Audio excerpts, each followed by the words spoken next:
Hey there, weird history lovers, and welcome back to the Strange History Podcast, where history gets weird and weird gets historical. I'm your host, Amy, and today we're diving into the flip-flop wearing, ghost-infested, rum-soaked paradise of Key West, Florida. We also welcome my friend Dan, who works for baked goods. This week, he has earned himself a lovely loaf of sourdough bread. You might think of Key West as just beaches and pastel houses, but this tiny 4-mile island has been home to pirates, poets, haunted dolls, drunk secessionists, and even a guy who lived with a corpse like it was no big deal. So slip into your Hawaiian shirt, grab a key lime cocktail, and let's explore 10 strange but true stories from the quirkiest island in America.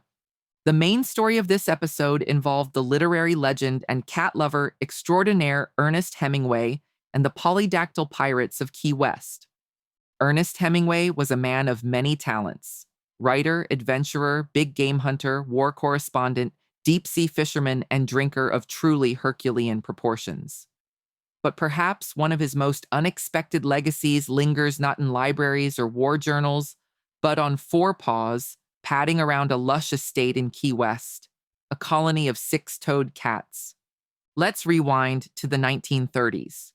Hemingway had just landed in Key West, thanks to a delayed delivery of a Ford Roadster that was meant to be his wedding gift. He and his second wife, Pauline Pfeiffer, ended up waiting for the car for 3 weeks, which is how they discovered the laid-back, sun-drenched paradise that is Key West. They fell in love with the island and stayed. The Hemingways eventually moved into a beautiful Spanish colonial house at 907 Whitehead Street in 1931, a house that had been built in 1851 and came with one of the first modern swimming pools in Key West, and a pretty spicy origin story we'll get to in a bit.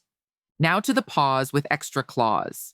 Hemingway was gifted a white six-toed cat named Snow White, yes, really, by a ship captain named Stanley Dexter. I'm sorry, but when I think of ship captains in Key West, my mind conjures up pirates, and none of them are named Stanley Dexter. But I digress. Polydactyl cats, those with more than the usual 18 toes, were especially beloved by sailors, who considered them good luck.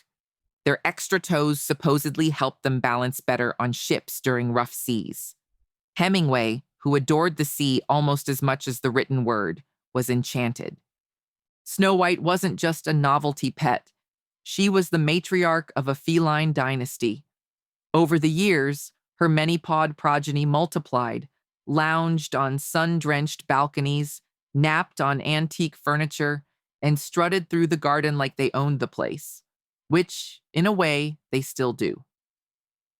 Today, there are around 50 cats living at the Hemingway Home and Museum, and about half of them are polydactyl.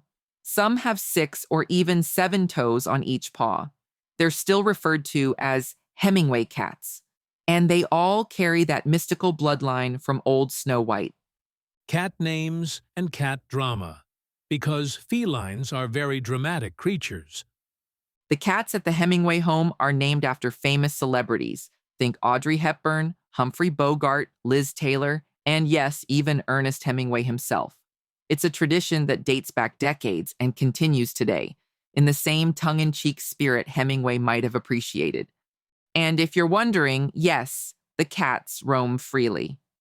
They climb on Hemingway's typewriter, nap in his bed, and have even been known to chill in the bathroom sink.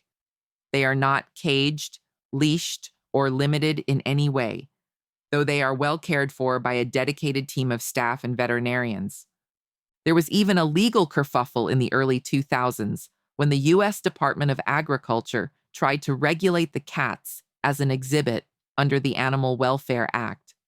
It turned into a 4-year court battle, involving debates about whether the cats were working animals or just really chill residents. In the end, the cats won the right to stay, tail high and smug. The Hemingway life in Key West. While the cats were prowling the grounds, Hemingway was living his best chaotic life in Key West. He spent his mornings writing in a studio above the carriage house and his afternoons fishing, boxing, drinking at Sloppy Joe's, and collecting enemies and ex-wives. That pool we mentioned earlier, Pauline had it installed while Hemingway was away covering the Spanish Civil War.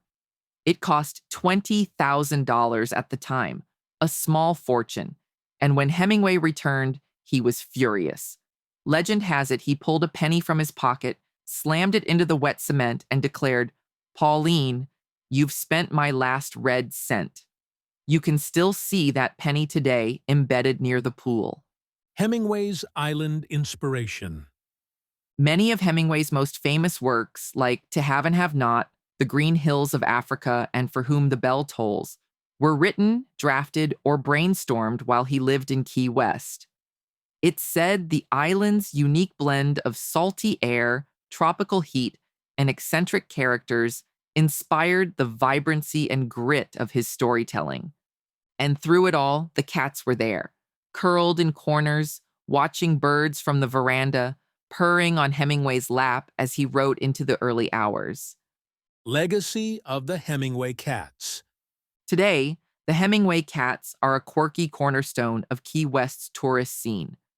Visitors come from all over the world to see the house and the cats. They even have their own veterinarian, and each one is documented, named, and monitored with the seriousness of a historical artifact. They live in feline royalty, lounging under the shade of banana trees or snoozing in Hemingway's old bed like they own the place. Which, again, they kind of do. So if you ever visit Key West, stop by the Hemingway home. Walk past the penny in the cement, look up at the breezy windows of the old writing studio, and nod politely to a cat with too many toes. You're in the presence of literary legacy, with whiskers. Let us move on to some more quirky weirdness coming from the Keys. The Conch Republic. When Key West declared war on the U.S. In 1982, the U.S. Border Patrol set up a checkpoint on the only road in and out of the Keys. Tourists were furious, and so were locals. Key West's mayor, Dennis Wardlow, declared independence, forming the Conch Republic. They declared war on the U.S., hit a Navy officer with stale Cuban bread, surrendered after 60 seconds, and applied for $1 billion in foreign aid. Local account, Conch Republic Admiral Peter Anderson said, "Our motto is, we seceded where others failed." To this day, it's celebrated with passport stamps and a water balloon naval battle. The corpse bride of Key West, Carl Tanzler's macabre love. Carl Tanzler, a radiologist, became obsessed with a tuberculosis patient, Elena Hoyos. After her death, he stole her body and lived with it for 7 years, reconstructing it with wax and silk. Eyewitness quote, a neighbor said, "We thought it was a mannequin in his window. Nope, it was Elena." Disturbingly, many locals viewed him as a romantic figure rather than a criminal. Key West, folks. This next one gave me nightmares. Robert the Doll. The original Chucky. Robert the Doll is a handmade doll created around the turn of the 20th century and is said to be haunted. He was once owned by a boy named Robert Eugene Otto, who treated the doll as if it were alive. Robert the Doll is said to have a mischievous and even malevolent spirit. Visitors have reported unusual happenings, such as the doll's eyes following them or experiencing great misfortune after disrespecting him. He now lives in the Fort East Martello Museum. There is a story about a woman who mocked Robert, and afterwards she dealt with the consequences when her fiancé left, her cat ran away, and she lost her job. She mailed him chocolate and an apology. Her luck improved the next day. He receives over 1,000 apology letters a year. No, really. Chicken rights activists unite. Chickens run wild in Key West. A 2004 attempt to remove them led to mass protests. Activist Melinda Booth said, "I hand-fed a rooster named Eduardo. When the city came, I chained myself to his coop." Eduardo survived. The chickens now reign supreme. Sloppy Joe's bar crawl. With the bar. In 1937, Sloppy Joe's moved locations after a $1 rent increase. Patrons carried everything, liquor, bar stools, even the urinals, down the street. Eyewitness quote, We didn't spill a drop. Except for one drink, we mourned it. Now, it's a bar and a legend. It was Hemingway's favorite bar in Key West, a place where he drank many a night away during the 1930s. He plotted out and wrote about 2/3 of his published works there. Sass in the afterlife. Key West Cemetery, or epitaphs with attitude. In Key West, even the tombstones have sass. The most famous reads, "I told you I was sick." That's engraved on the grave of B.P. Pearl Roberts, a local woman with a sense of humor as strong as the rum runners of yore. Then there's the man whose headstone says, "Devoted fan of Julio Iglesias." Not a lie, just very, very specific. And another that reads, "I'm just resting my eyes." Honestly, same. This is a cemetery where people embrace the afterlife with the same laid-back irreverence as they did their island life. A tour guide has said, "We deal with death the same way we deal with hurricanes, with humor and rum." You'll also find iguanas and chickens lounging among the tombs. Of course. The sponge economy that soaked the nation. In the 1800s, Key West thrived on sponge diving. It was risky and involved long, dangerous dives. Here is a quirky family story. A diver's granddaughter said, "My abuelo lost fingers to a moray eel. He'd wave stumps at us and yell, 'Sponge tax!' The trade died, but the tales live on. The bathtub navy. Fighting Hitler with plumbing. During World War II, the Navy built fake warships from wood and bathtubs in Key West to confuse German subs.